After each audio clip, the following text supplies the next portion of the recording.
সূর্যের তেজ তখন মধ্য গগনে।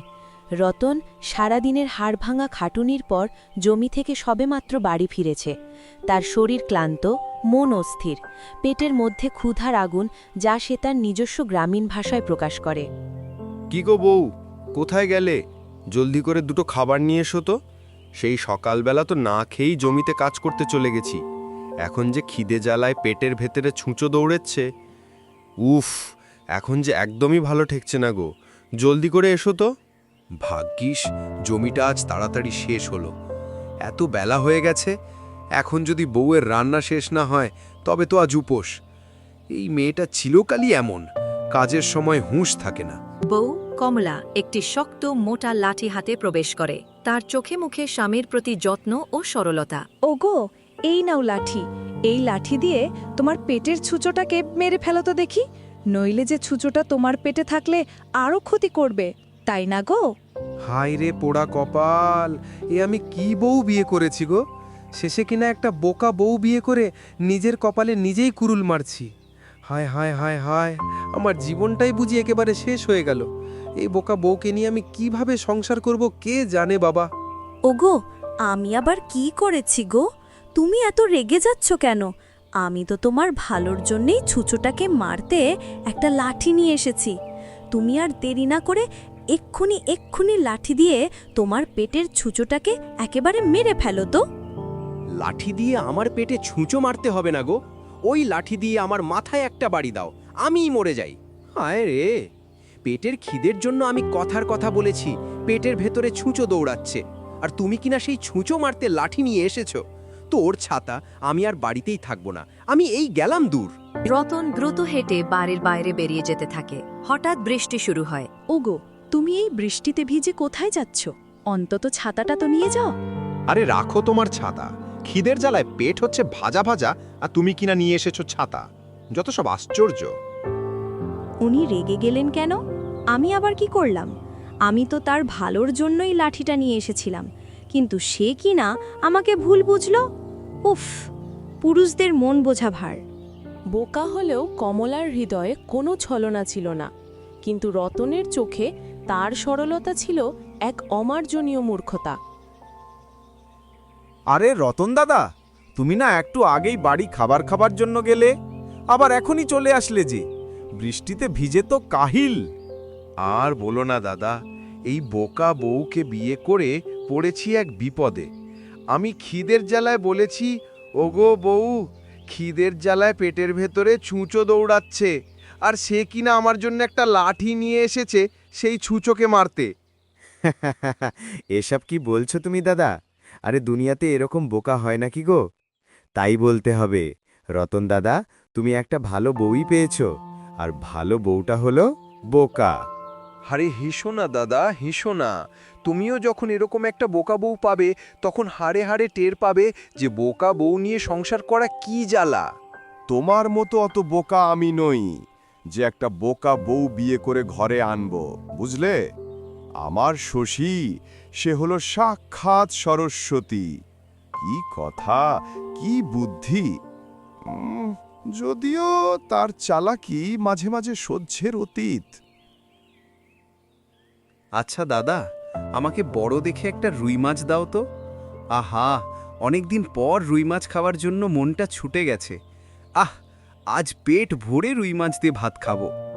ঠিক আছে, এক্ষুনি আপনাকে বড় মাছটা দিচ্ছি, তবে বড়টা হলো 10 টাকা আর ছোটটা হলো 2 টাকা দাম। এখন বলুন, আপনাকে কোন রুই মাছটা দেব দাদা? আরে বড় রুই মাছটাই দাও, ছোট্ট রুই মাছের স্বাদ কেমন একটা ভালো লাগে না। দাম যাই হোক, স্বাদের সঙ্গে আপোষ নেই।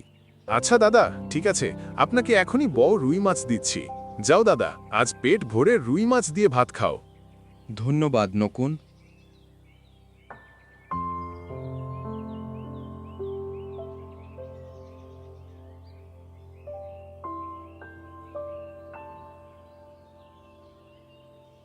এই বউ, এই নাও বড় রুই মাছ। যাও যাও, এই রুই মাছটা সুন্দর করে রান্না করো। আর শোনো, এই রুই মাছটা একটু দেখে শুনে রান্না করবে, বুঝেছো? আগের মতো যেন আবার কোনো কাণ্ড না ঘটে। বুঝে শুনে রান্না করব? আচ্ছা ঠিক আছে, আপনি কোনো চিন্তা করবেন না, আমি দেখে শুনেই রুই মাছটা রান্না করব। দেখবেন আপনার খুব পছন্দ হবে। আচ্ছা ঠিক আছে ঠিক আছে, এখন তুমি জলদি করে যাও, মাছটা আমাকে রেতে দাও তো, আমার যে অনেক দিন ধরে রুই মাছ খেতে মন চাইছে। রতন বসার ঘরে চলে যায়। কমলা রান্না শুরু করে। মাছ কড়াইয়ে তেল মশলা ছাড়া সেদ্ধ হতে থাকে। উনি আজ খুব কড়া করে বলেছেন দেখে শুনে রান্না করবে। আগেরবার ছুঁচোর জন্য কত রাগারাগি হলো, এবার কোনো ভুল করা যাবে না। কমলা চুলোর পাশে বসে মনোযোগ দিয়ে মাছের দিকে তাকিয়ে থাকে। সে কড়াইয়ের মধ্যে মাছের টুকরোগুলোকে বারবার পর্যবেক্ষণ করে। ও মা, দেখো দেখি, আমি একদমই ভুলে গেছি। আমাকে যে উনি মাছ দেখে শুনে রান্না করতে বলেছিলেন, আর আমি কিনা না দেখেই মাছ রান্না করছি। না না, এখন আমি সারাটা সময় মাছ দেখে শুনে রাখবো। কমলা চুলোয় মাছ বসিয়ে দেয়। তেল মশলা দেওয়ার কথা সে ভুলে যায়, শুধু মাছ সেদ্ধ হতে থাকে। সে চোখ সরিয়ে নেয় না, কারণ তার স্বামী দেখে শুনে রান্না করতে বলেছেন। দেখে শুনে মাছ রান্না করতে তিনি আমাকে বললেন। আরে, অনেকক্ষণ তো হয়ে গেল মাছের দিকে তাকিয়েই আছি, চোখ দুটোও ব্যথা করছে। এবার বুঝি মাছ দেখে শুনে রান্না হয়েছে। এখন যাই, ওনাকে মাছগুলো খেতে দিয়ে আসি। আজ উনি নিশ্চয়ই অনেক খুশি হবেন। কমলা সেদ্ধ করা নুন তেল মশলাহীন মাছের ঝোল রতনের সামনে পরিবেশন করে। ওগো, এই নাও তোমার বড় রুই মাছ। আমি কিন্তু আজ মাছের তরকারি দেখে শুনেই রেঁধেছি। এখন তুমি খেয়ে দেখো তো কেমন হয়েছে। আচ্ছা ঠিক আছে বউ, তুমি অপেক্ষা করো, আমি এখনই খেয়ে দেখছি তোমার হাতের রুই মাছ রান্না কেমন হয়েছে, বুঝলে? এ কি, তুমি এসব কি রান্না করেছ? এগুলো কি মানুষে খায়? কেন গো, কি হয়েছে? মাছ রান্না বুঝি ভালো হয়নি, তাই না? এটাকে তোমার মাছ রান্না বলে? ছি ছি ছি ছি, তোমাকে আমি কিভাবে মাছ রান্না করতে বলেছি, আর তুমি কিভাবে রান্না করে দিয়েছ? এটা তো মাছ রান্না করনি, শুধু মাছ সেদ্ধ করে নিয়ে এসেছো। ও মা, তুমি তো বললে এভাবে রান্না করতে। আমি তো শুধু তোমার কথা মতোই রান্না করেছি গো। আরে, আমি তোমাকে কিভাবে রান্না করতে বলেছি? আরে, আমি কি তোমাকে বলেছি নুন তেল ছাড়াই শুধু মাছ সেদ্ধ করে নিয়ে এসো? কেন? তুমি তো বললে আমাকে দেখে শুনে মাছটা যেন রান্না করি, আর আমি তো তোমার কথা মতো চুলোয় মাছ বসিয়ে দিয়ে সারাক্ষণ দেখে শুনে রান্না করলাম। এখন যদি মজা না হয়, তাহলে কি আমার দোষ বলো তো? ঘাট হয়েছে আমার, তোমাকে মাছ রান্না করতে বলাই আমার বেশ ঘাট হয়েছে গো। যত সব। এই শোনো, তুমি আজই তোমার বাপের বাড়ি চলে যাও। আমি তোমাকে এই বাড়িতে আর একটা দিনও রাখবো না। তুমি যাও এখান থেকে। ওগো, ওগো, তুমি আমাকে ছেড়ে চলে যেতে পারো না গো। ওগো, তুমি কোথায় গেলে গো? আমি তোমায় ছেড়ে বাপের বাড়ি যাব না গো। রতন কোনো কথা না শুনে কমলার হাত ধরে বাইরে বের করে দেয়। কমলা কাঁদতে কাঁদতে শ্বশুরবাড়ি ত্যাগ করে। রতন রাগ সামলাতে না পেরে হয়তো এক কঠিন সিদ্ধান্ত নিল, কিন্তু বোকা হলেও তার সরলতা যে এক গভীর ভুল বোঝাবুঝির সৃষ্টি করছে তা সে বুঝতে পারল না। দিন কাটতে থাকে। রতন একা, তার ঘরের কাজ, রান্না সবকিছুতেই এক বিশৃঙ্খল অবস্থা। মাছ সেদ্ধ, ছি, কিন্তু এত বোকাও কেউ হয়? একটা কথা এত আক্ষরিকভাবে ধরে নেয়। উফ, নিজের ভুলে নিজেই কষ্ট পাচ্ছি। ঘরটা কেমন ফাঁকা ফাঁকা লাগছে। মদন রতনের কাছে আসে। রতন মনমরা হয়ে বসে আছে। কি গো রতন দাদা, আজকাল তোমার আবার কি হলো গো? সব সময় তোমাকে মন মরা দেখছি যে। তা কি হয়েছে আমাদের বলবে তো, নাকি এইভাবেই মন খারাপ করে বসে থাকবে? হ্যাঁ, আর বলো না মদনদা, বউকে ছাড়া যে একদমই ভালো লাগছে না। আজ কতদিন হয়ে গেল বউটাকে দেখছি না, তাই আমার মন খারাপ গো। সে যাই বলো রতনদা, তোমার বউটা বোকা আছে বলেই তুমি ভালো আছো, নইলে যে তোমার সংসারে কি হতো সেটা আর নাই বা বলি। আমাদের করিম ভাইকে তো চেনো? তার বউ যে চালাক, ওরে বাবারে বাবা, সারাক্ষণ করিম ভাইকে নাকে দড়ি দিয়ে ঘোরায়। সেই হিসেবে তোমার বউটা একটু হলেও ভালো, বুঝলে? এখন যে কি করি সেটাই বুঝতে পারছি না গো। নিজের লাজ লজ্জা ভেঙে আবার বউকে আনতেও যেতে পারছি না। সমাজে মুখ দেখাবো কিভাবে? নিজেই তো তাড়িয়ে দিলাম। আকাশে ঘন মেঘ জমে। বৃষ্টি শুরু হয়। আজকে এই বউটা যদি যা, বাড়িতে থাকতো বৃষ্টি তাহলে যে ওকে শুরু দিয়ে হয়ে একটু গেল। মাংস রান্না করাতে পারতাম। এখন এই বৃষ্টির কিন্তু দিনে ওকে তো আমি মাছ বকাঝকা ভাত করে ভালো লাগবে না। বাপের বাড়িতে রেখে এসেছি। যদি একটু এখন গরুর আবার মাংস ওকে আনতে কষা যাব না। হতো, এই আহা, বউকে ছাড়া যে আমার একদমই পেট ভালো ভরে লাগছে ভাত না। খেতে পারতাম আজকে। আজকে বউটা যদি বাড়িতে থাকতো তাহলে ওকে দিয়ে একটু মাংস রান্না করাতে পারতাম। কিন্তু ওকে তো আমি বকাঝকা করে বাপের বাড়িতে রেখে এসেছি। এখন আবার ওকে আনতে যাব না। এই বউকে ছাড়া যে আমার একদমই ভালো লাগছে না। লজ্জা পরে আসুক, পেট আগে। যাই যাই, ছাতাটা মাথায় দিয়ে বউকে নিয়ে আসি গিয়ে। রতন বৃষ্টিতে ভিজে কমলার বাপের বাড়িতে পৌঁছায়। শাশুড়ি বিমলা তাকে দেখে, আরে দেখো দেখো কি এসেছে, আমাদের জামাই বাবাজি এসেছে। ওরে কোথায় গেলি, জামাইকে ঘরে নিয়ে আয়, বৃষ্টিতে ভিজে তো একাকার হয়ে গেছে। ওগো, তুমি এসেছো? ইস, তুমি তো বৃষ্টিতে ভিজে একাকার হয়ে গেছো। এসো, ঘরে এসো, তোমাকে খেতে দিই। কি আর করব বউ, তোমাকে ছাড়া যে একদমই ভালো লাগছিল না, তাই আর দেরি না করে চলে এলাম। রতন খেতে বসে।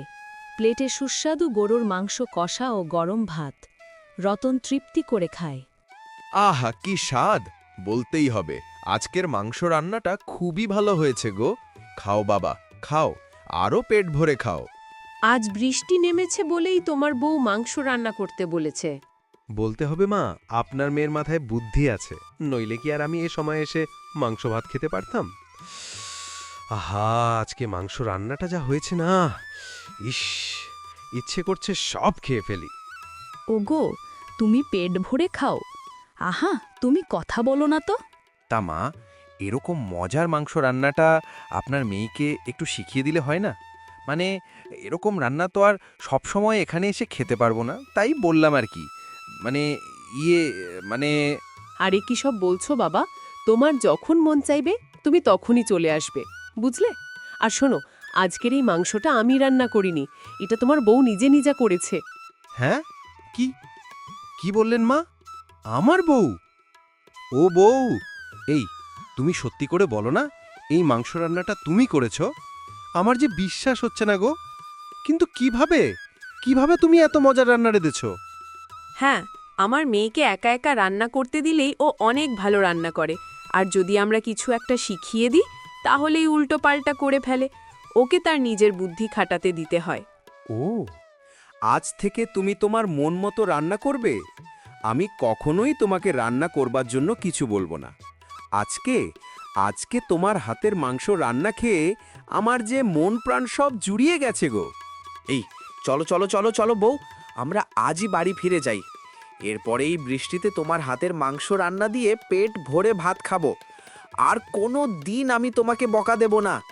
বুঝেছি, তোমার মধ্যে এক ধরনের বিশেষ বুদ্ধি আছে যা আমার শেখানো পদ্ধতিতে কাজ করে না। চলো গো, আমিও তো তোমার জন্য পথ চেয়েছিলাম। রতন অবশেষে বুঝতে পারল যে সরলতা মূর্খতা নয়, বরং কখনো কখনো তা ভিন্ন এক প্রতিভার প্রকাশ। বকাঝকা বা নিয়মের বাঁধন ছাড়াই কমলা তার নিজের মতো করে সংসারের স্বাদ ফিরিয়ে আনল।